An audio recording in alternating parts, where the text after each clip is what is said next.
When New Zealanders voted 2-1 for the End of Life Choice Act in 2002, they voted for compassion and for dignity. It was based on a simple belief that no one should be forced to endure unbearable suffering when they would rather go peacefully and on their own terms. Since then, more than 1,200 terminally ill people have taken that path. They have chosen to meet death with grace, calm, and on their own terms, often with their families beside them. But when the law was passed, it was a compromise. And to get it through Parliament, David Seymour, now Minister Seymour, had to agree to some restrictions so that, unfortunately, some New Zealanders are still missing out.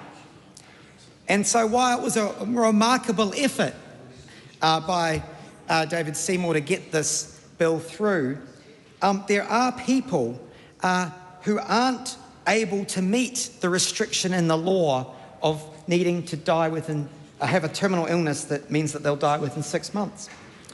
As we all know, it's very hard when you're living with a terminal illness or degenerative illness to put down in paper that your life might end in a strict timeline. It doesn't necessarily follow a calendar.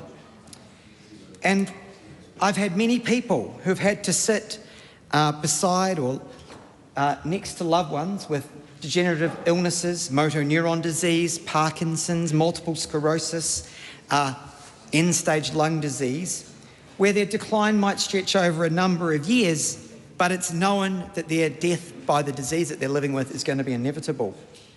And so they continue to live with immense suffering, and unfortunately under the current law, they're told you do not qualify.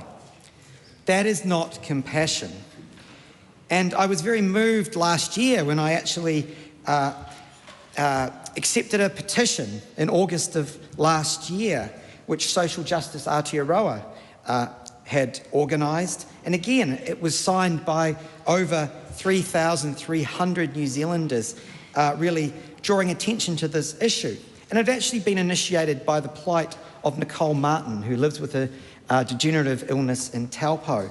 And she unfortunately wasn't able to access the end-of-life regime. And so I've heard from families across New Zealand about this issue, and that's why I've proposed amendments to the End-of-Life Choice Act, which will make it more compassionate, will draw it closer to the original intent of the bill by removing this arbitrary 6-month cut-off. But the safeguards that New Zealanders expect will still remain.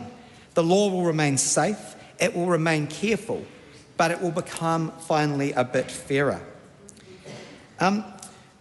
We know that end-of-life choice is not for everyone, but I want those who do want to access it to know that they can take comfort that the disease that they're living with will be accessible for it. And so again, what we're trying to do is just give New Zealanders back a sense of control, and often that is taken from them by an incurable disease. I've taken the step in the last few weeks of writing to every member of the House, and they will have received this letter. So in addition to dealing with the 6-month restriction, I've also taken the opportunity to pick up the 25 recommendations that the Ministry of Health published in their report, which was released at the end of last year. And this was again a piece of excellent work done as part of the End-of-Life Choice Act, which required a review. So I've asking to meet with all MPs. Some I've already met with.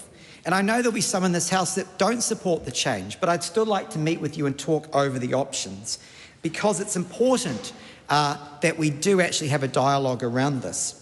I also want to thank the End-of-Life Choice Society, Russell McVeigh and Social Justice Aotearoa for supporting the efforts to date.